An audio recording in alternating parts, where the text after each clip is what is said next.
Hello बच्चों, क्या हाल है?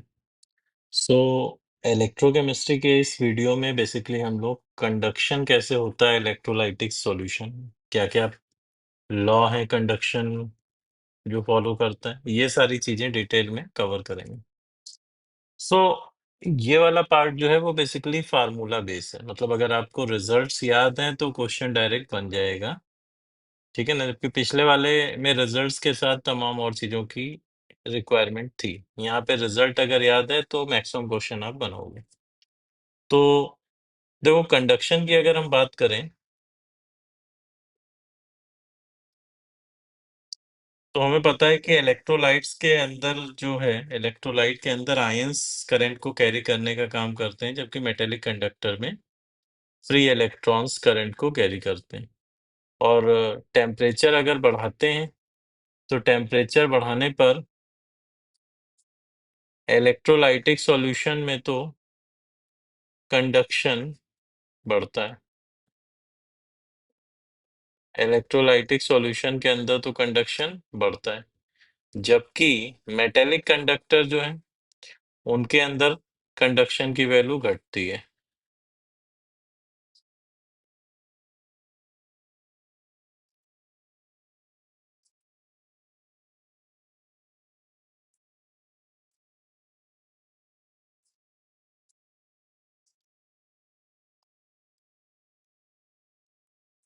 ठीक है, अब क्या क्या फार्मूले हैं, जैसे अगर आप देखोगे तो जो मेटेलिक वायर में लगता है वही सिंपल इलेक्ट्रोलाइटिक कंडक्शन में भी लगता है। ओम्स लॉ अगर लिखें, ठीक है ना, तो ओम्स लॉ यहाँ भी फॉलो होता है। तो V equal to I R. V यहाँ पे पोटेंशियल जो लगा रखा है इलेक्ट्रोड्स के बीच, R resistance of solution, I current, और I भी जो है वो बेसिकली कुछ करंट का फ्रैक्शन कैटायन कैरी करते हैं, कुछ एनायन कैरी करते हैं। तो I को हम I plus plus I minus ऐसे भी लिख सकते हैं, total current. Second, R equal to rho L by A, ये भी काम आएगा। यहाँ बेसिकली अगर चेक किया जाए तो इलेक्ट्रोलाइटिक सेल में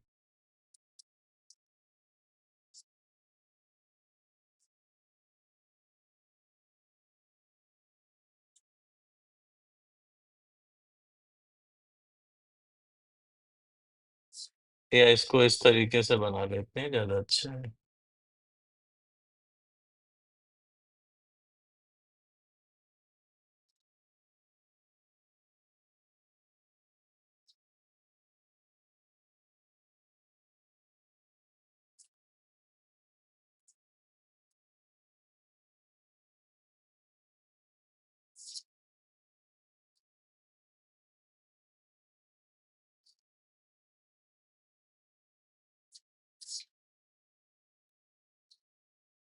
तो सपोज ये कोई इलेक्ट्रोलाइटिक सेल है, ये वॉल्स बेसिकली जो है ये कंडक्शन करेंगी, इलेक्ट्रोड्स का काम कर रही हैं।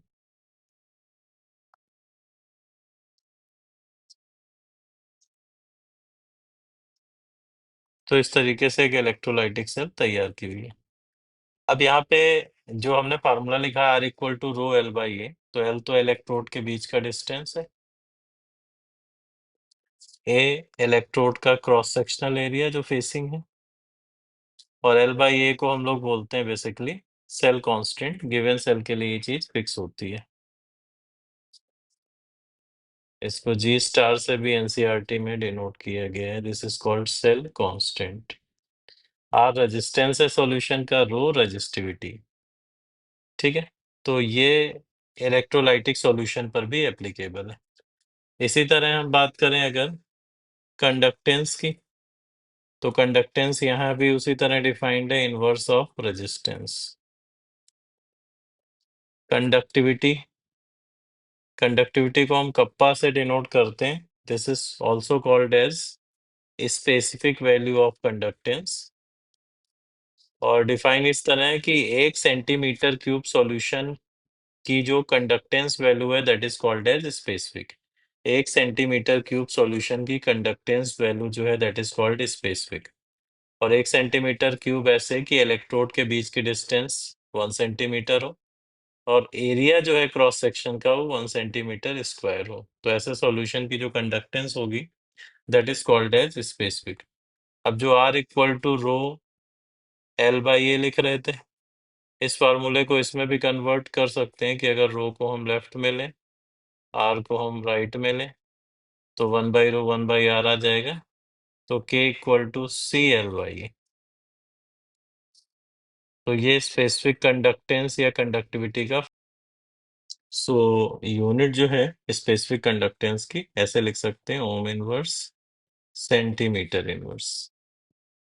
ऐसे ही यहाँ डिफाइंड है मोलर कंडक्टेंस, इसको हम कैपएम या लैम्डा एम से डिनोट करते हैं, मोलर कंडक्टेंस। अब मोलर कंडक्टेंस बेसिकली ऐसे लिख सकते हैं, CAPM equal to K into 1000 upon molarity. इस फार्मूला में यहाँ पे ध्यान देना, थोड़ा सा काम की चीज है कि के की यूनिट जो यूज होगी वो तो ओम इनवर्स सेंटीमीटर इनवर्स है, और कैपएम की जो यूनिट यूज होगी that is ohm inverse centimetre square per मोल।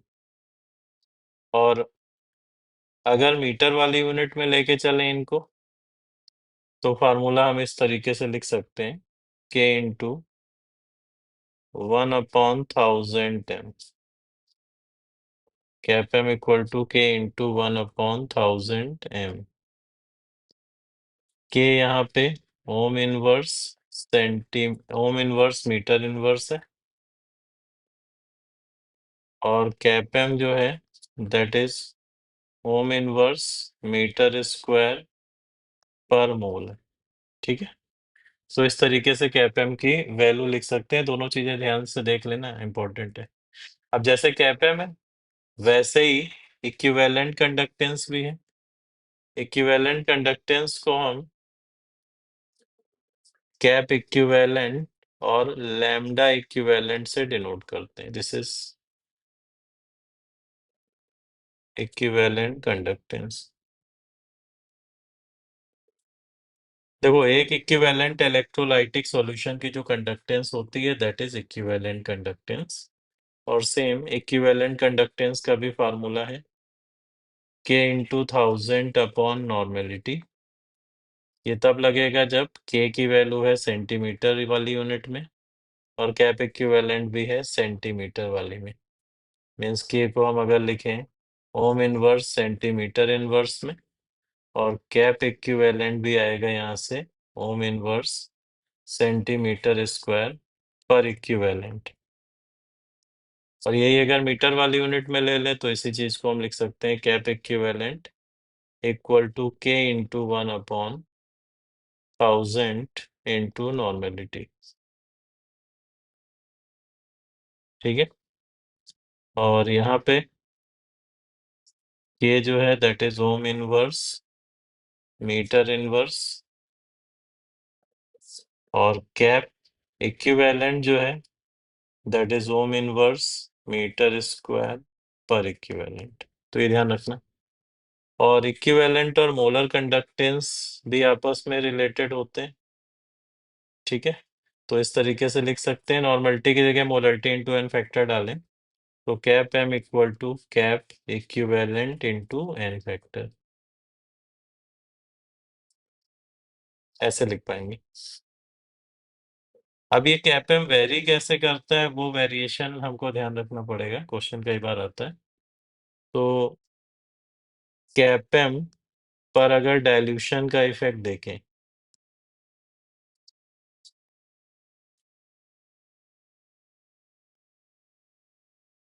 किस तरीके से है कि स्ट्रॉन्ग इलेक्ट्रोलाइट के केस में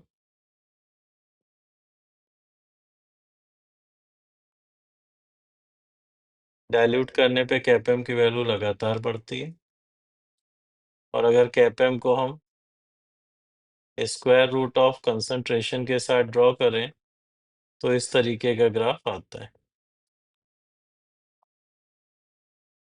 ठीक है ना, और कंसंट्रेशन ऑलमोस्ट जीरो है, तो कैपएम की जो वैल्यू है that is called limiting molar conductance, और ये फॉलो करता है strong electrolyte Debye Huckel rule. This is cap M equal to cap M not minus B root C.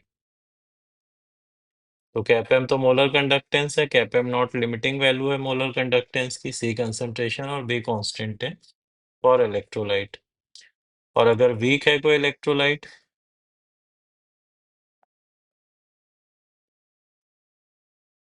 तो वीक इलेक्ट्रोलाइट के लिए बेसिकली कोई प्रॉपर रिलेशन नहीं है, क्योंकि इसका वेरिएशन भी प्रॉपर नहीं है। तो अगर इसके लिए कैप एम को रूट सी के साथ ड्रॉ करें तो हमें इस तरह का वेरिएशन दिखेगा।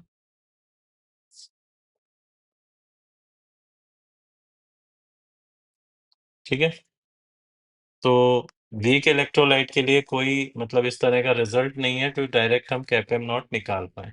तो ये कैप एम नॉट हम निकालते हैं कोराश लॉ की मदद से। अब कोराश लॉ यही है कि वीक इलेक्ट्रोलाइट मतलब कोई भी इलेक्ट्रोलाइट हो इनफाइनाइटली डाइल्यूटेड सॉल्यूशन में हर आयन मैक्सिमम कंट्रीब्यूशन देता है मोलर कंडक्टेंस की वैल्यू में। तो इलेक्ट्रोलाइट का मोलर कंडक्टेंस जो है उसमें प्रेजेंट आयंस के मोलर कंडक्टेंस के सम के बराबर होता है। This is Kohlrausch law.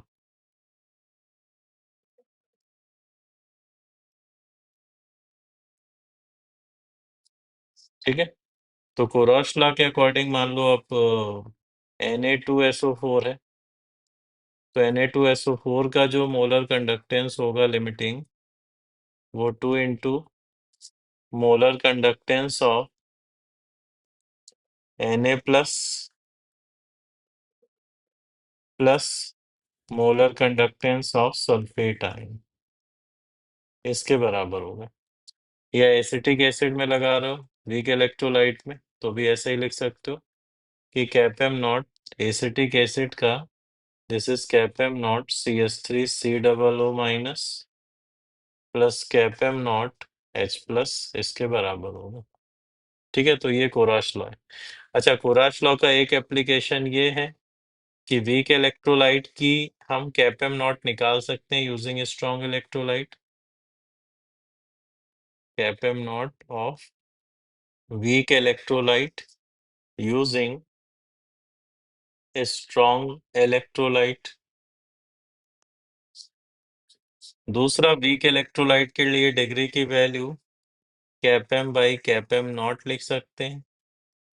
और तीसरा, स्पेरिंगली सॉल्युबल कंपाउंड की सॉल्युबिलिटी निकाल सकते हैं।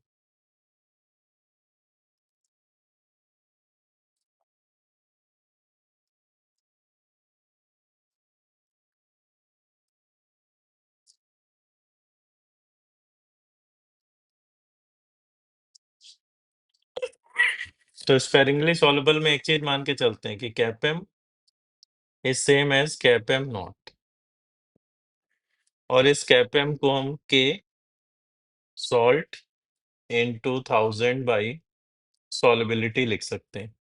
के सॉल्ट बेसिकली है के सॉल्यूशन माइनस के H2।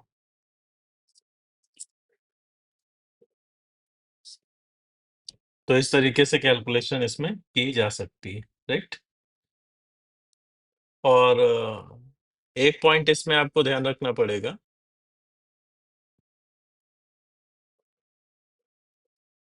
Conductometric titration. Conductometric titration में भाई पॉइंट ये है कि H plus ion and OH ions की कंडक्टेंस अदर आयन के कंपैरिजन में हाई होती है सॉल्यूशन में।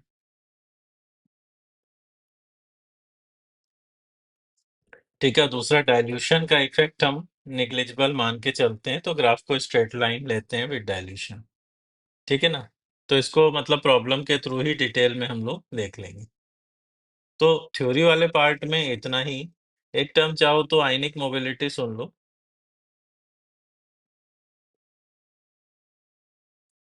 भाई, आयन की जो स्पीड होती है under unit potential gradient, that is called ionic mobility. Speed of ion divided by potential gradient,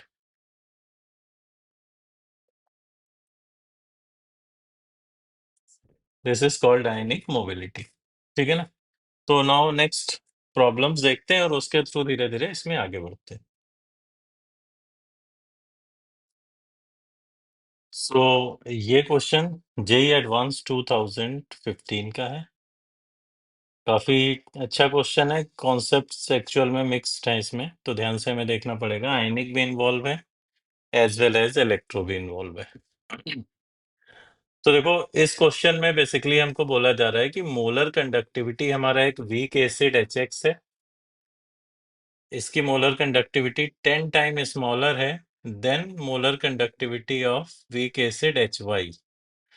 और lambda value, limiting molar conductance, X और Y आयन की दी हुई है बराबर। तो डिफरेंस पूछा है पीके वैल्यूज में कि what is difference between pK value of X and pK value of Y। ठीक है भाई। अब हमको ये पता है पीके वैल्यू में अगर डिफरेंस पूछा है तो मोलर कंडक्टिविटी मतलब अल्फा क्या होता है। अल्फा इस तरीके से डिफाइन था कोराश लॉ का जो एप्लीकेशन था, कैप एम या लैम्डा एम लिख लो यहाँ के हिसाब से अपॉन लैम्डा एम नॉट। ठीक है भाई। मतलब मोलर कंडक्टेंस और लिमिटिंग मोलर कंडक्टेंस इनका रेशियो था डिग्री अल्फा। और वीक इलेक्ट्रोलाइट है, अगर डिग्री को हम निग्लेक्ट मान ही रहे हैं क्योंकि क्वेश्चन में हमें दिया है, तो वीक इलेक्ट्रोलाइट में ये डिग्री √k/a नॉट भी होती है। ये भी हमको पता है वीक इलेक्ट्रोलाइट के लिए। तो अब यहां से कनेक्ट करते हैं, पहले जरा चेक करें कि भाई अल्फा का रेशियो क्या होगा। तो अगर हम अल्फा वैल्यू एसिड HX की और अल्फा वैल्यू एसिड HY की ये रेशियो लें, तो हमें दिया है कि इसको क्या लिखेंगे अल्फा वैल्यू के रेशियो को, lambda M of HX divided by lambda M naught HX का। सिमिलरली HY के लिए lambda M value HY this divided by lambda M naught value HY की। ठीक है। और lambda M not limiting molar conductance हमें Kohlrausch law से पता है HX की जब हम लिखेंगे तो this is equal to lambda M not H plus ion plus lambda M naught X minus ion. इसी तरह से लैम्डा एम नॉट HY का अगर लिखोगे तो ये भी lambda M not H plus plus lambda M not Y minus. अब देखो X माइनस और Y माइनस की लिमिटिंग मोलर कंडक्टेंस इक्वल है, क्वेश्चन में हमें दिया है। H की तो दोनों में सेम हुई, तो ये दोनों वैल्यूज सेम होंगी कि नहीं, और ये दोनों वैल्यूज सेम होंगी तो HY का लिमिटिंग मोलर कंडक्टेंस और HX का कैंसिल हो जाएगा। और दूसरी चीज दी है कि HX का जो मोलर कंडक्टेंस है गिवन कंसंट्रेशन पे वो 10 टाइम स्मॉलर है देन HY। इसका मतलब ये जो रेशियो होना चाहिए cap M of HX upon cap M of मतलब लैम्डा एम ऑफ HY, ये 1/10 के बराबर होगा। तो हमें यहाँ से पहला काम ये मिला कि डिग्री का रेशियो मिल गया कि कितना है ना। और डिग्री का रेशियो मिल गया और अल्फा को हम K अपॉन A नॉट लिख ही सकते हैं। तो इसी चीज को अगर हम यहाँ लिखें स्क्वायर रूट में K वैल्यू HX की अपॉन इसका कंसंट्रेशन A नॉट वह 0.01। इसी तरह K वैल्यू HY की अपॉन इसका कंसंट्रेशन और ये है 0.1। ठीक है। दोनों साइड अगर स्क्वायर कर लें तो लेफ्ट साइड हो जाएगा 1/100 इक्वल टू राइट साइड अगर देखेंगे तो 10 into K value of HX upon Ka value of HY। 10 left में चला जाएगा तो 1/1000 दिख जाएगा। ठीक है भाई, इतना आ गया। अब हमें चाहिए पीके। पीके मतलब माइनस लॉग के ए। तो माइनस लॉग के चाहिए, तो एक काम करते हैं, दोनों साइड पहले लॉग ले लेते हैं, फिर माइनस लगा देंगे। तो लेफ्ट साइड लॉग 1/1000 कितना बनेगा? -3। इधर बनेगा लॉग के value of H x minus log के वैल्यू ऑफ एच वाई। अब अगर पूरे में माइनस से मल्टीप्लाई करेंगे तो लेफ्ट साइड 3 हो जाएगा। दिस इज पी के value of H x minus P के वैल्यू ऑफ एच वाई। तो इस तरीके से जो हमसे पूछा था पी के वैल्यूज का डिफरेंस एच एक्स और एच वाई का, दिस वैल्यू इज 3। ठीक है, अब इसमें ध्यान से देखना कि आयनिक और इलेक्ट्रो दोनों का मिक्स क्वेश्चन है। तो ये बड़ा कॉमन फॉर्मेट है, जेई में आयनिक प्लस इलेक्ट्रो का मिला के पूछ दिया जाना। क्लियर है पॉइंट?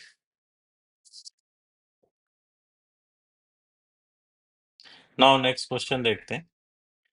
अच्छा, नेक्स्ट क्वेश्चन इस पार्ट में ये दिया है कि कंडक्टिविटी सैचुरेटेड सॉल्यूशन है AgA sparingly soluble and AgB। इनकी कंडक्टिविटीज वैल्यू हमें गिवन है इस सॉल्यूशन की, और KSP भी हमें नोन है। तो limiting molar conductivity Ag plus A minus की हमें गिवन है और B माइनस की पूछी है।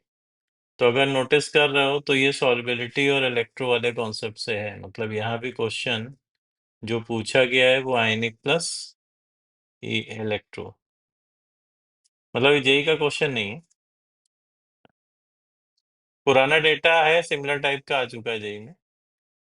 अब इसमें अगर देखोगे तो भाई एजी ए एंड एजी बी ये स्पेरिंगली सॉल्युबल है, तो एजी ए देगा हमको एजी प्लस प्लस ए माइनस, इसी तरह एजी बी हमको देगा एजी प्लस प्लस बी माइनस। ठीक है, तो हम जरा चेक कर लें कि सैचुरेटेड सॉल्यूशन जो इन दोनों का है वहां इनकी सॉल्युबिलिटीज कितनी कितनी हैं। इसको हम बोल सकते हैं साइमल्टेनियस सॉल्युबिलिटी आल्सो।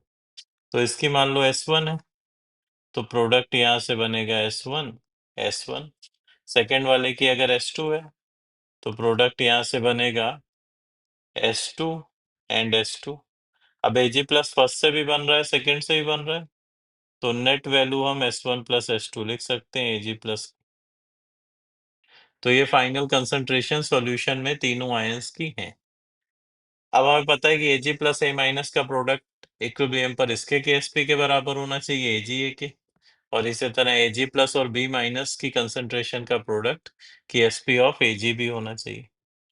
तो इक्वेशन यहाँ से बनेगी कि S1 plus S2 into S1 this is equal to KSP of AgA, और AgA का दिया है 3 इंटू 10⁻⁻14। सिमिलरली सेकंड के लिए भी इक्वेशन बना सकते हैं, और इसका KSP वैल्यू हमें दिया है 1 इंटू 10⁻⁻14। ठीक, अच्छा सिंप्लीफाई करके S1 S2 निकाल लें, तो अगर इनको ऐड कर दें तो left side S1 plus S2 का होल स्क्वायर आ जाएगा, और राइट साइड 4 इंटू 10⁻⁻14।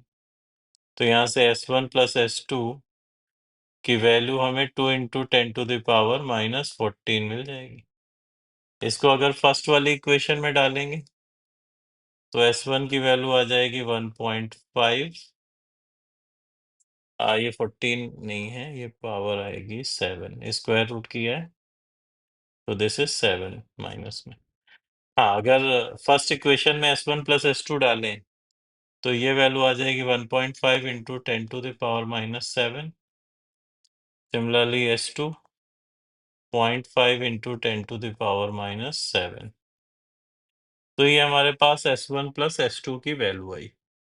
अब S1 प्लस S2 की वैल्यू आने का मतलब है Ag प्लस आयन की कंसंट्रेशन S1 प्लस S2 थी, तो ये आ गई 2 इंटू 10⁻⁻7 मोलर। A माइनस की कंसंट्रेशन S1 थी, तो ये आ गई 1.5 इंटू 10⁻⁻7 मोलर।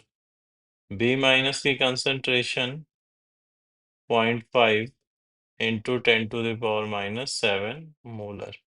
तो सारे आयंस की वैल्यू आ गई। अब भाई स्पेरिंगली सॉल्युबल कंपाउंड जो होते हैं उनके सॉल्यूशन को हम हाईली डाइल्यूटेड कंसीडर करेंगे कि नहीं?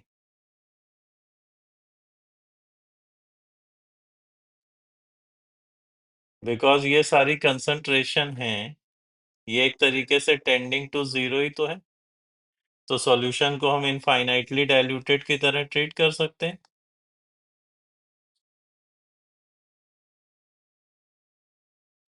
तो इनफाइनाइटली डाइल्यूटेड की तरह ट्रीट कर सकते हैं, तो मीन्स हम यहाँ पे ये लिख सकते हैं कि के सॉल्यूशन जो है, सॉल्यूशन की जो कंडक्टिविटी है ओवरऑल, के सॉल्यूशन किसके बराबर होगा? आयंस की कंडक्टिविटी के बराबर। या यहाँ पे हमें जो डेटा दिया है, limiting molar conductance ion A B की पूछी गई है निकालना, तो के सॉल्यूशन हम लिख रहे हैं के ऑफ ए जी प्लस के ऑफ ए माइनस प्लस के ऑफ बी माइनस, और इस इक्वेशन में ये वैल्यू डाल दीजिए। तो के सॉल्यूशन की जो वैल्यू है ये हमें दी है 3.75 इंटू 10⁻⁻8। और हमको एक चीज पता है मोलर कंडक्टेंस का फार्मूला, कि कैपएम जो होता है, कैपएम ये के इंटू 1000 बाई मोलरिटी है इसी यूनिट में, तो के की value CAPM into molarity upon 1000 ये लिखी जा सकती है किसी के लिए। तो के वैल्यू एजी प्लस की अगर निकालनी है तो एजी प्लस की मोलरिटी 2 इंटू 10⁻⁻7, और इसका कैपएम वैल्यू जो है एजी प्लस का वो वैल्यू है 60, तो 60 इंटू 2 इंटू 10⁻⁻7 डिवाइडेड बाई 1000, ये वैल्यू आ गई। नाउ ए माइनस के लिए सिमिलर, तो ए माइनस की कैपएम वैल्यू है 80, तो 80 और इसकी कंसंट्रेशन थी 1.5 into 10⁻⁻7 divided by 1000, plus B minus के लिए, तो बी माइनस की कैपएम वैल्यू हमें पता नहीं है, निकालनी है। तो बी माइनस की कैपएम वैल्यू जो है दिस इज कैपएम नॉट, और इनटू इसकी मोलरिटी हमारे पास आई थी 0.5 इंटू 10⁻⁻7, दिस डिवाइडेड बाई 1000, तो ये आई वैल्यू। अब इसको थोड़ा सा सिंप्लीफाई करेंगे तो कैपएम नॉट जो है आयन बी माइनस की हमारे पास आ जाएगी, and this is 135 ohm inverse centimetre square per मोल।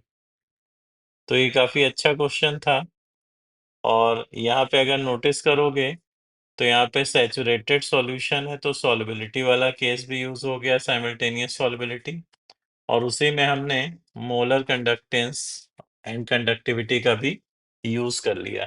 एक पॉइंट ध्यान रखना है यहाँ कि सैचुरेटेड सॉल्यूशन जो स्पेरिंगली सॉल्युबल कंपाउंड का है उसमें आयंस की कंसंट्रेशन ऑलमोस्ट जीरो होती है, तो इनको हम ट्रीट कर सकते हैं इनफाइनाइटली डाइल्यूटेड सॉल्यूशंस की तरह।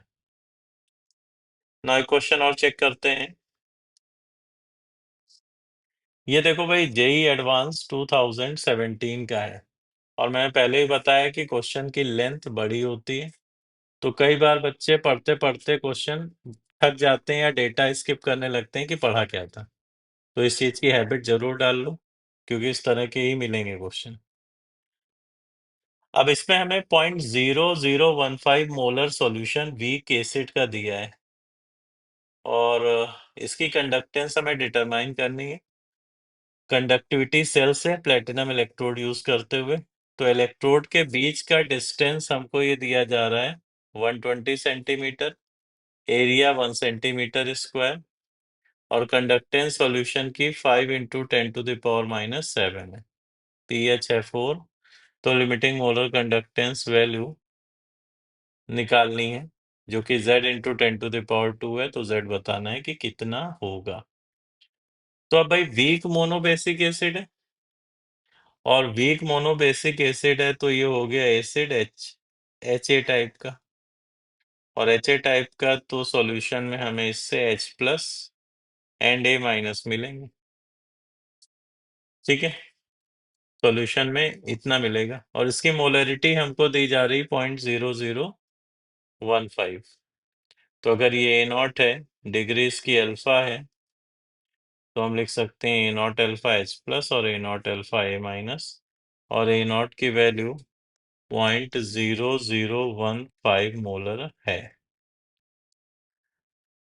ठीक, तो अगर यहाँ पे A0 की वैल्यू इतनी है, तो हम पहले अल्फा निकाल लें तो काम बन जाएगा। और अल्फा क्या होता है भाई? अल्फा होता है cap M by cap M naught, cap M by cap M naught. अब लिमिटिंग मोलर कंडक्टेंस तो हमें Z इंटू 10⁻² दे दी, लेकिन अगर कैप एम वैल्यू निकालें तो कैप एम वैल्यू इस तरीके से निकाल सकते हैं, cap M equal to K into 1000 upon molarity, और K की वैल्यू क्या है? C इंटू L/A, तो इंटू 1000 बाई मोलरिटी। अब C की वैल्यू क्या है? कंडक्टेंस। तो कंडक्टेंस हमको दी जा रही है 5 इंटू 10⁻⁻⁷। L/A क्या है? L है 120 और A है 1 centimetre square, into 1000 by molarity. इसको भी ऐसे ही रख दें अगर, तो 15 इंटू 10⁻⁻⁴ लिख सकते हैं। तो यहाँ से हमें ये कैपेम वैल्यू मिल जाएगी एक तो, और कैपेम देखें कितना आ रहा है भाई। तो ये कैपेम वैल्यू जो है भाई, पावर ये 4 और 3, ये हो जाएगा प्लस का 7, इधर माइनस का 7, ये कट गया, और 5 से ये गया, 3 से ये गया, तो ये वैल्यू आ रही है 40 ohm inverse centimetre square per मोल। तो कैपेम आ गया 40। अब एक डेटा और दिया है, पीएच ऑफ सॉल्यूशन। अच्छा, पीएच का मतलब -log H+, तो इसकी पीएच की वैल्यू जो है वो है 4। इसका मतलब H+ जो है वो 10⁻⁻⁴ है, और H+ है A0 अल्फा, तो यहाँ से अल्फा की वैल्यू हमारे पास आ जाएगी 10⁻⁻⁴ अपॉन 15 इंटू 10⁻⁻⁴। इसका मतलब 1/15 आ गई अल्फा की वैल्यू, और अल्फा अगर 1/15 आ गया तो अल्फा तो कैपेम बाई कैपेम नॉट है, तो कैपेम नॉट की वैल्यू अगर निकालें तो 15 इंटू कैपेम दैट इज 40। ठीक है, और ये वैल्यू आ रही है 6 इंटू 10⁻², और हमें जो दिया है वो दिया है Z इंटू 10⁻²। इसका मतलब Z की वैल्यू जो है वो आ जाएगी यहाँ से 6। तो इस तरीके से क्वेश्चन को हम अप्रोच करेंगे। क्लियर है? तो नेक्स्ट क्वेश्चन चेक करते हैं जरा इसके बाद। अच्छा क्वेश्चन है ये। यहाँ भी अगर एक खास चीज नोटिस कर लो तो वही बार बार रिपीटेशन है, आयनिक प्लस इलेक्ट्रो। ठीक है, सोचो ये वाला क्वेश्चन काफी अच्छा क्वेश्चन है, ये JEE 21 में पूछा गया था, और ये पैराग्राफ है जिसमें 2 क्वेश्चन है जिनमें न्यूमेरिकल वैल्यू में आंसर आएगा। अब देखो क्वेश्चन समझाता हूँ मैं। ये दिया जा रहा है कि 298 केल्विन पर लिमिटिंग मोलर कंडक्टिविटी एक वीक मोनोबेसिक एसिड की है 4 इंटू 10⁻²। ठीक है, और 298 केल्विन पर इसकी डिग्री अल्फा है एंड मोलर कंडक्टिविटी है वाई। और जब इसको 20 टाइम डाइल्यूट करते हैं तो मोलर कंडक्टिविटी हो जाती है 3y इंटू 10⁻²। तो इस डेटा से एक तो अल्फा चेक करना है और एक वाई चेक करना है। अच्छा, हमको पता है ऑलरेडी कोराश लॉ से कि अल्फा की वैल्यू जो होती है this is cap M by cap M naught. ये अल्फा होता है डिग्री ऑफ आयनाइजेशन किसी भी वीक इलेक्ट्रोलाइट के लिए। अब यहाँ पे वीक मोनोबेसिक एसिड है, तो वीक मोनोबेसिक एसिड HA देगा हमको H प्लस A माइनस। और अगर इसकी कंसंट्रेशन है A0, डिग्री है अल्फा, तो A0 1 माइनस अल्फा, प्रोडक्ट में A0 अल्फा A0 अल्फा। तो K की वैल्यू हम लिख सकते हैं A0 alpha square upon 1 minus alpha. A0 alpha square upon 1 minus alpha, और alpha cap M by cap M not है। तो अगर ये वैल्यू इसमें डाली जाए तो ये हो जाएगा A0 cap M square upon cap M not का square into 1 minus cap M by cap M not. थोड़ा सा और सिंप्लीफाई करेंगे तो K की वैल्यू आ जाएगी A0 cap M square divided by cap M not minus cap M. ठीक है भाई, ये आ गया अपने पास Ka का वैल्यू। अब एक चीज ये बोली जा रही है, जब 20 टाइम डाइल्यूट करते हैं तो मोलर कंडक्टिविटी 3 टाइम्स हो जाती है।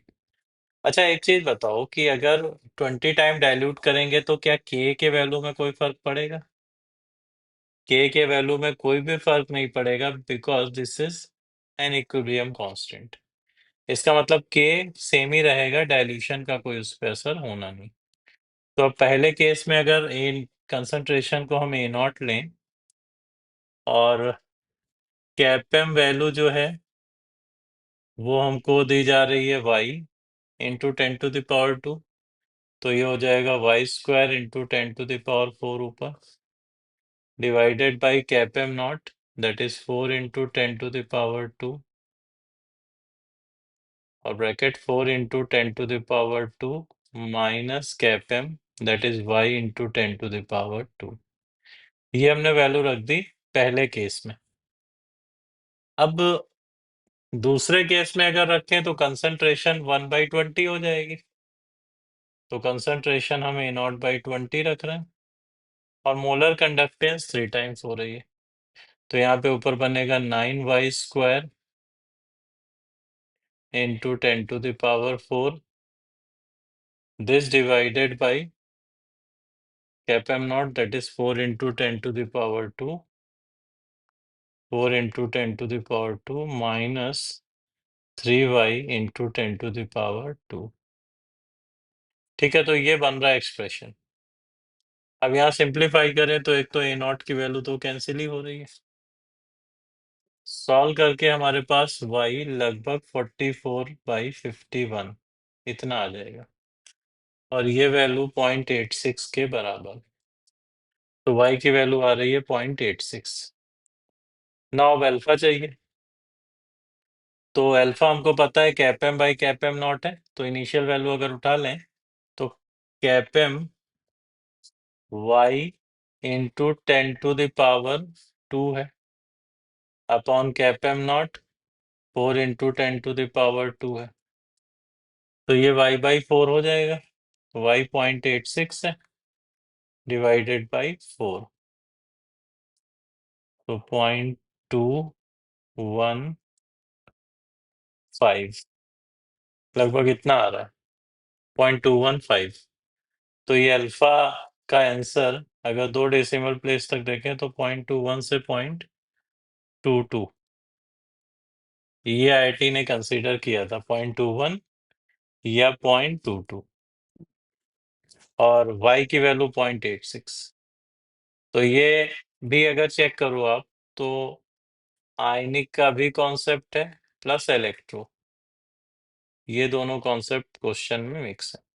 तो इस पर बहुत क्वेश्चन आते हैं आयनिक प्लस इलेक्ट्रो पे, अच्छा क्वेश्चन है ये ना। एक क्वेश्चन और चेक करते हैं, ये JEE 23 का क्वेश्चन है, और JEE 23 का है तो इस तरीके से है कि हमको 1/kpm का प्लॉट दिया है against C into CAPM. C यहाँ मोलर कंडक्ट कंसंट्रेशन है, कैपएम मोलर कंडक्टेंस है किसी वीक मोनोबेसिक एसिड के लिए। और स्ट्रेट लाइन आ रही है, y एक्सेस पर इंटरसेप्ट p है, स्लोप इसका s है, तो p/s का वैल्यू बताना है ऑप्शन के अकॉर्डिंग कि क्या होगा। ठीक है, तो वीक एसिड है और वीक मोनोबेसिक एसिड है, तो जैसा पिछला क्वेश्चन देखा था, ये HA टाइप का एसिड है जो H प्लस और A माइनस देगा। अल्फा की वैल्यू हम कैपएम बाई कैपएम नॉट लिख सकते हैं। तो K की वैल्यू हमें पता है वैसे, A0 alpha square upon 1 minus alpha, A0 की जगह C से रिप्रेजेंटेशन है, तो C alpha square upon 1 minus alpha, ये K की वैल्यू है। ठीक है भाई, अब तुमको इसमें बोला जा रहा है कि वीक एसिड है, तो वीक एसिड के लिए एक काम करते हैं कि डिग्री की वैल्यू हम नेग्लेक्ट मान लेते हैं। ठीक है ना, अब डिग्री की वैल्यू अगर नेग्लेक्ट या चेक कर लेते हैं बिना नेग्लेक्ट किए भी, क्योंकि हमें कोई दिया नहीं एग्जैक्टली कि निग्लिजिबल है भी कि नहीं। तो अगर इसको सिंप्लीफाई कर लें थोड़ा, तो ये बन रहा है C alpha square equal to KA 1 minus alpha. Alpha cap M by cap M naught है, तो C cap M square by cap M naught का square equal to KA। Alpha की जगह कैपएम बाई कैपएम नॉट रखेंगे तो कैपएम नॉट बाहर आ जाएगा, और ये बन जाएगा कैपएम नॉट माइनस कैपएम। तो इसको अगर थोड़ा सा और सिंप्लीफाई करें, तो ये चीज दिख रही है C cap M square, C cap M square. और हमको जो ग्राफ खींचना है वो basically 1/kpm versus C CAPM खींचना है। तो C cap M square equal to cap M naught into KA cap M naught minus cap M, ऐसा बन रहा है एक्सप्रेशन। तो अगर हमें 1/kpm और C कैपएम लाना है, तो कैपएम से पूरी इक्वेशन को डिवाइड करना पड़ेगा। तो कैपएम से डिवाइड करेंगे तो ये बन जाएगा C कैपएम, और इधर बन जाएगा कैपएम नॉट KA ब्रैकेट में CAPM naught by C, CAPM naught by CAPM -1, ये बन गया। ठीक है, अब इसको थोड़ा सा सिंप्लीफाई करें, क्योंकि 1/kpm वर्सेस C कैपएम चाहिए। तो ये वाला जो टर्म है इसको लेफ्ट में ले लेते हैं, और इसको लेफ्ट में ले लें तो हमें इस तरीके से ये दिखेगा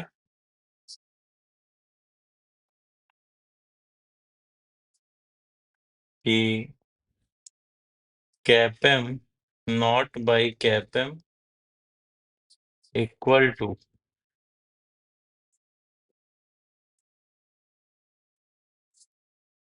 C कैपएम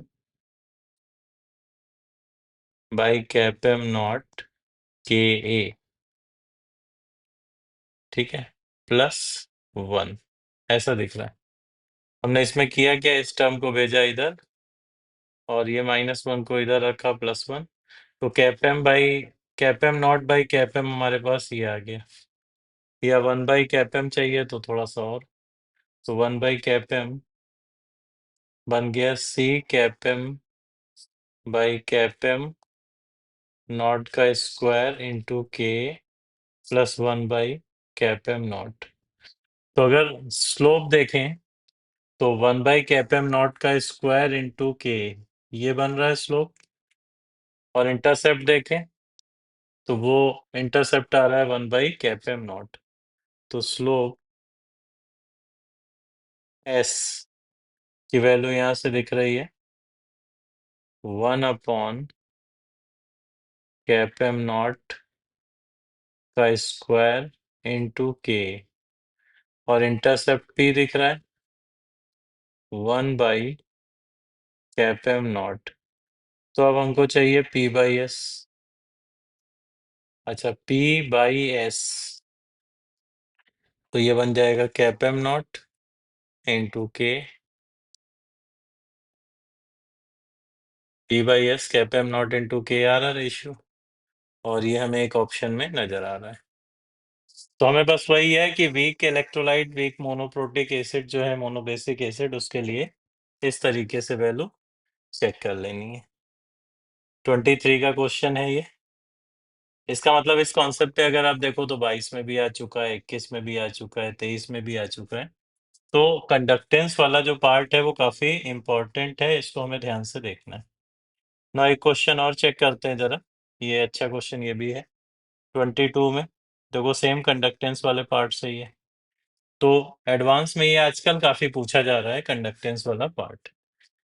अब इस क्वेश्चन में स्ट्रॉन्ग इलेक्ट्रोलाइट है हमारे पास, और स्ट्रॉन्ग इलेक्ट्रोलाइट एक है ZmXn, UmYp, VmXn, और इनके लिमिटिंग मोलर कंडक्टिविटी जो है UmYp और VmXn, इनकी 250 एंड 450 है। तो MnP, इनका सम पूछा है कितना है, और एक डेटा हमें दिया है कि मोलर कंडक्टेंस लिमिटिंग वैल्यू अलग अलग आयंस की हमको दी हुई है। और इसके अलावा एक प्लॉट दिया है ZmXn की मोलर कंडक्टिविटी का √C के साथ ये जा रहा है।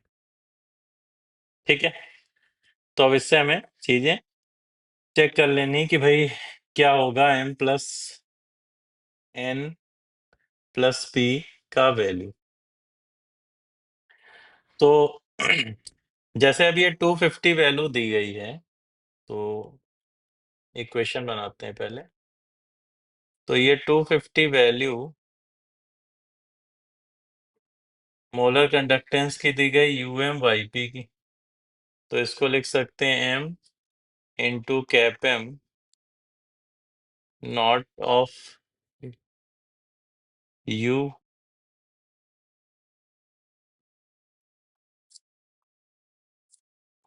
Plus P into cap M naught of Y। एक इक्वेशन बनी हमारी।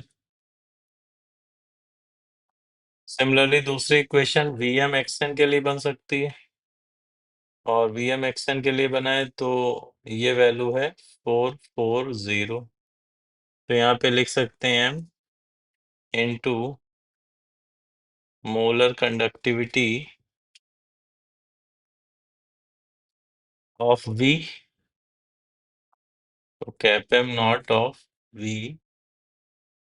प्लस N, और इसी तरह N into cap M naught of X minus M। ठीक है भाई, ये इक्वेशन बन गई सेकंड। अब इक्वेशन सेकंड, तो हमें ये देखो कि ये वैल्यूज दी हैं आयंस की, ये वैल्यूज जैसे U की और Y की इसमें डाल दें तो हमें एक इक्वेशन मिलेगी इससे, और V की और X की डाल दें तो एक इक्वेशन। और तो फर्स्ट इक्वेशन में अगर वैल्यू डालें, तो फर्स्ट इक्वेशन में वैल्यू डाल के हमको इस तरीके से ही मिलना है 25M plus 100P equal to 250, या M plus 4P equal to 10। तो ये बन गई पहली, और इसी तरह से दूसरी इक्वेशन दूसरे में डालें वैल्यू, तो 100M plus 80N equal to 440, और सिंपल करते हैं, 5m प्लस 4n equal to 22। This is equation number 2। ठीक है भाई, क्लियर है? तो ये दो इक्वेशन है, अननोन है तीन, तो एक और चाहिए। अब तीसरा अगर नोटिस करो, तो ये ग्राफ दिया है, और ग्राफ दिया है, तो अगर ग्राफ को आगे इंटरपोलेट करो, ठीक है, तो ये इस तरीके का नजर आएगा। आगे हम सेम बढ़ा दें ग्राफ, तो ये ऐसा नजर आएगा। अच्छा, ग्राफ क्योंकि स्ट्रॉन्ग इलेक्ट्रोलाइट का है, तो इक्वेशन क्या होगी, D by Huckel rule follow करेगा ये। तो cap M equal to cap M not minus B root C. तो अब हमें यहाँ क्या करना पड़ेगा, दो डेटा डालने पड़ेंगे और उससे ये निकलेगा। तो पहला कैप एम हम डाल रहे हैं 336, सॉरी थोड़ा सा मिस्टेक हो रहा है इसमें, ये पहला कैप एम डालना है इसके लिए 336। तो 336 equal to cap M not minus B, और रूट सी की वैल्यू इसके लिए 336 के लिए 0.04 आ रही ग्राफ पे। और दूसरा ऐसे ही 339 equal to cap M not minus B, और इसके लिए रूट सी है 0.01। इनको सिंप्लीफाई करके हमें कैप एम नॉट निकल आएगा। तो ये वाला कैप एम नॉट सिंप्लीफाई करके जो आ रहा है, दिस इज 340, और 340, तो ये कैप एम नॉट किसका है भाई, जेड एम एक्स एन का है, जेड एम एक्स एन का। तो यहाँ से एम और एन में एक इक्वेशन और बन जाएगी। तो अगर वैल्यू डाल लें तो सिंप्लीफाई होके ये equation 5m plus 8n equal to 24। ये देखो इक्वेशन नंबर 3 बन गई हमारी। एक इक्वेशन ये, सेकंड ये, and third one is this. अब इसमें थोड़ी सॉल्विंग। अब सॉल्विंग तो m की वैल्यू सॉल्व करके तुम्हें मिलेगी 2, n की वैल्यू 3, p की वैल्यू 2। तो m plus n plus p का सम आ जाएगा अपने पास 7। देखो क्वेश्चन मोलर कंडक्टेंस पर ही था सारा, कि एक तो कोराश लॉ कैसे लगाते हैं इलेक्ट्रोलाइट पर, दूसरा स्ट्रॉन्ग इलेक्ट्रोलाइट के लिए डी बाई हक्कल रूल का यूज है। तो इन सबको यूज करते हुए एम एन पी की वैल्यूज हम निकाल लें, और वहां से ये सिंप्लीफाई होके आ जाएगा। ये क्लियर है पॉइंट? ओके,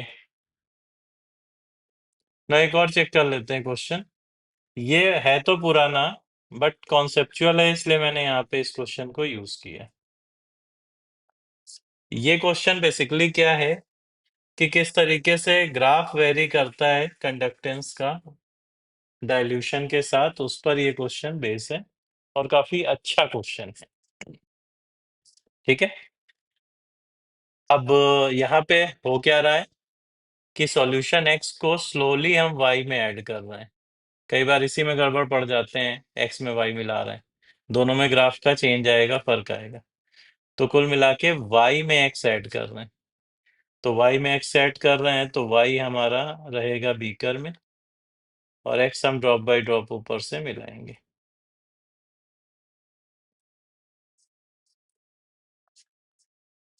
ये हो रहा है काम। अब देखो ये क्या है, वीक एसिड है, मोनोप्रोटिक।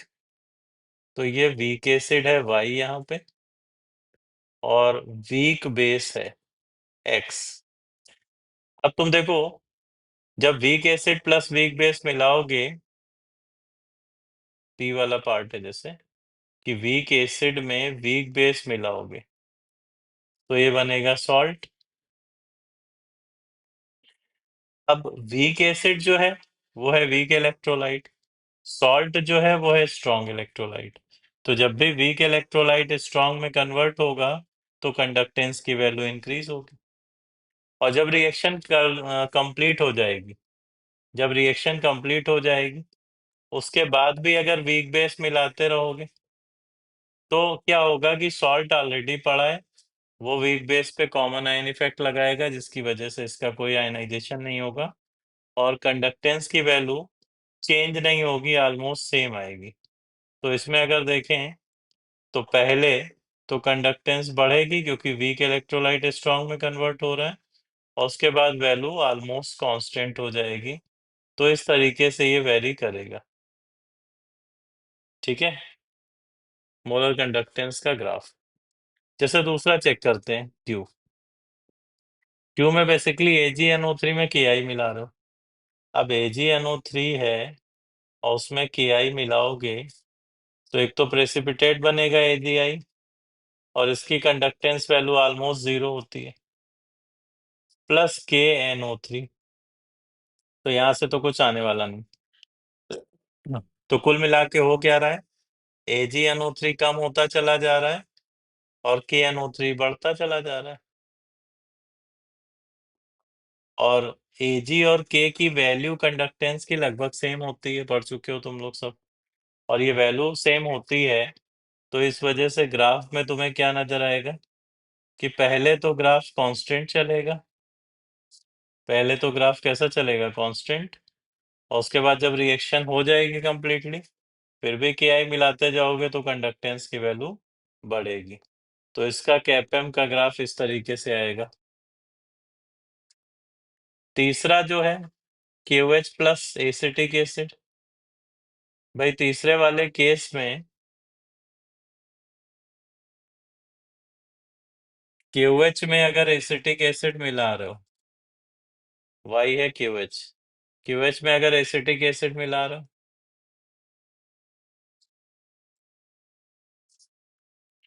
तो ये बनाएगा potassium acetate plus H2O। H2O की तो नेग्लिजिबल होती है कंडक्टेंस वैल्यू, लेकिन देखो तो KOH कम हो रहा है और ये बढ़ रहा है दोनों स्ट्रॉन्ग इलेक्ट्रोलाइट। बट OH और H आयन की मोलर कंडक्टेंस अदर आयन के रिस्पेक्ट में काफी ज्यादा होती है सॉल्यूशन में। तो स्टार्टिंग में ये तो घटना शुरू होगी तेजी से, और जब रिएक्शन कंप्लीट हो जाएगी उसके बाद भी एसिटिक एसिड मिलाओगे तो ये सॉल्ट एसिटिक एसिड के लिए क्या करेगा, कॉमन आयन इफेक्ट लगाएगा, जिसकी वजह से इसका आयनाइजेशन नहीं होगा।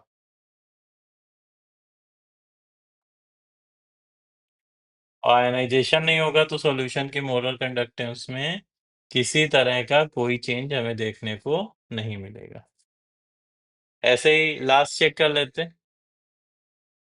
ठीक है, लास्ट HI प्लस NaOH। भाई देखो, HI एक स्ट्रॉन्ग इलेक्ट्रोलाइट है और NaOH भी स्ट्रॉन्ग। इसका मतलब अगर तुम देखोगे तो स्ट्रॉन्ग बेस में स्ट्रॉन्ग एसिड मिला रहे हो, और स्ट्रॉन्ग बेस में स्ट्रॉन्ग एसिड मिला रहे हो तो ये कन्वर्ट हो रहा है NaI में, तो मोलर कंडक्टेंस तो घटेगी बिकॉज OH आयन घट रहे हैं। लेकिन बाद में जब पूरा रिएक्शन हो जाएगा उसके बाद भी मिलाते जाओगे तो बढ़नी शुरू हो जाएगी, बिकॉज HI बढ़ रहा है जिसकी वजह से H plus and OH ion बढ़ रहे हैं। ठीक है, अच्छा उल्टा मैं बोल गया। HI में हम मिला रहे हैं, हालांकि फर्क कुछ नहीं है। तो HI कम हो रहा है, NaI बढ़ रहा है। तो HI में H प्लस आयन है, इनकी मोलर कंडक्टेंस वैल्यू काफी ज्यादा होती है, तो ये तेजी से घटेगी और घटते घटते इस पॉइंट पर आ जाएगी। इसके बाद भी अगर मिलाते जाओगे NaOH तो सॉल्यूशन में Na plus as well as OH ion आ रहा है, जिसकी वजह से मोलर कंडक्टेंस की वैल्यू बढ़ेगी। तो ऐसा ग्राफ मिलेगा। अब जो बेस्ट ऑप्शन है वो सेलेक्ट कर लेना है। जैसे पहले केस में बढ़ेगा फिर कांस्टेंट रहेगा, तो फर्स्ट केस में बढ़ेगा फिर कांस्टेंट रहेगा, तो ये इसका 3 मैच हो रहा है। सेकेंड केस में दिख रहा है कांस्टेंट है फिर इंक्रीज हो रहा है, तो कांस्टेंट है फिर इंक्रीज हो रहा है, तो ये चौथा केस हमें दिख रहा है सही। आर वाले में अगर देखो तो डिक्रीज हो रहा है देन कांस्टेंट है, तो डिक्रीज हो रहा है देन कांस्टेंट है, तो ये वाला हो गया। और एस वाले में डिक्रीज हो रहा है देन इंक्रीज हो रहा है, तो ये वाला। ठीक है, तो P का है 3, Q का है 4, R का है 2 और S का है 1। तो ये ऑप्शन ए करेक्ट आंसर इस केस में आ रहा है। ये ध्यान देख लेना, अच्छा क्वेश्चन है। गलती बड़ी कॉमन ये है कि Y में X मिला रहे हैं लोग उल्टा कर देते हैं सीक्वेंस में देख के कि एक्स में वाई मिला रहे हैं, और उसकी वजह से क्या ग्राफ गलत हो जाएगा तुरंत ही। देख लेना कॉन्सेप्चुअल है ना। एक क्वेश्चन और भाई, ये हमें दिया जा रहा है इस क्वेश्चन में कि आयनिक मोबिलिटी अमोनियम आयन की, क्रोमेट आयन की गिवन है, और इनफाइनाइट डाइल्यूशन पे मोलर कंडक्टेंस पूछा है कि कितना होगा सॉल्यूशन का, अमोनियम क्रोमेट वाले। ठीक है भाई, अब अमोनियम क्रोमेट का मोलर कंडक्टेंस हमें अगर बताना है तो एक रिलेशन यहाँ पे पता होना चाहिए कि मोलर कंडक्टेंस जो है वो F इंटू आयनिक मोबिलिटी होता है। मोलर कंडक्टेंस जो है वो F इंटू आयनिक मोबिलिटी होता है, एफ है फैराडे। ये रिलेशन पता होना चाहिए तभी होगा काम।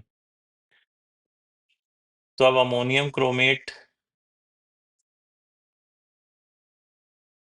ये है फार्मूला, और इसका अगर हम मोलर कंडक्टेंस लिखें तो हम लिखेंगे 2 into molar conductance of ammonium ion plus molar conductance of chromate ion. ठीक है भाई, और 2 इंटू अगर अमोनियम आयन का लिख रहे हैं तो अमोनियम आयन की वैल्यू दी है आयनिक मोबिलिटी की, तो हम ऐसे लिखेंगे 2 इंटू 96500 और इंटू 6.6 10⁻⁻8। इसी तरह क्रोमेट के लिए, इसके लिए 96500 इंटू इसकी आयनिक मोबिलिटी, और वो वैल्यू है 5.4 इंटू 10⁻⁻8। थोड़ा मल्टीप्लाई डिवाइड कर लें तो 0.01795 ये वैल्यू आती है, and this is molar conductance of ammonium chromate. Clear है? तो ये रिलेशन याद रखना कि मोलर कंडक्टेंस क्या होता है, एफ इंटू आयनिक मोबिलिटी। एफ यहाँ पे है फैराडे ना। एक और चेक कर लेते हैं, लास्ट क्वेश्चन। अगला क्वेश्चन दिया है कि सोडियम आयन है और कैपेम नॉट वैल्यू इसकी कितनी है, 50। स्पीड सोडियम आयन की सॉल्यूशन में बतानी है। If in cell electrode are 5 centimetre apart और पोटेंशियल हमने इतना लगाया हुआ है, तो हमें बताना है कि क्या होगा। अच्छा, आयनिक मोबिलिटी क्या होती है, speed of ion under unit potential gradient. यही तो आयनिक मोबिलिटी है, speed of ion under unit potential gradient.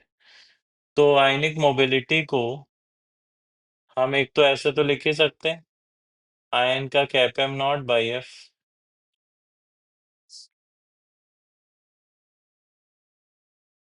And this is the speed of ion under unit potential gradient.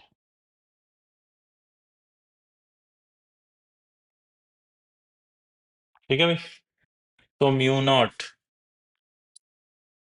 मतलब हमें निकालना है अब स्पीड ऑफ आयन, तो ये हो जाएगी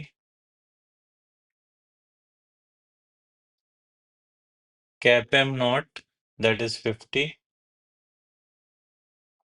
इंटू पोटेंशियल ग्रेडियंट। पोटेंशियल 19.3 लगाया है और डिस्टेंस है 5 सेंटीमीटर, तो ये आ गया potential gradient divided by F. F है 96500,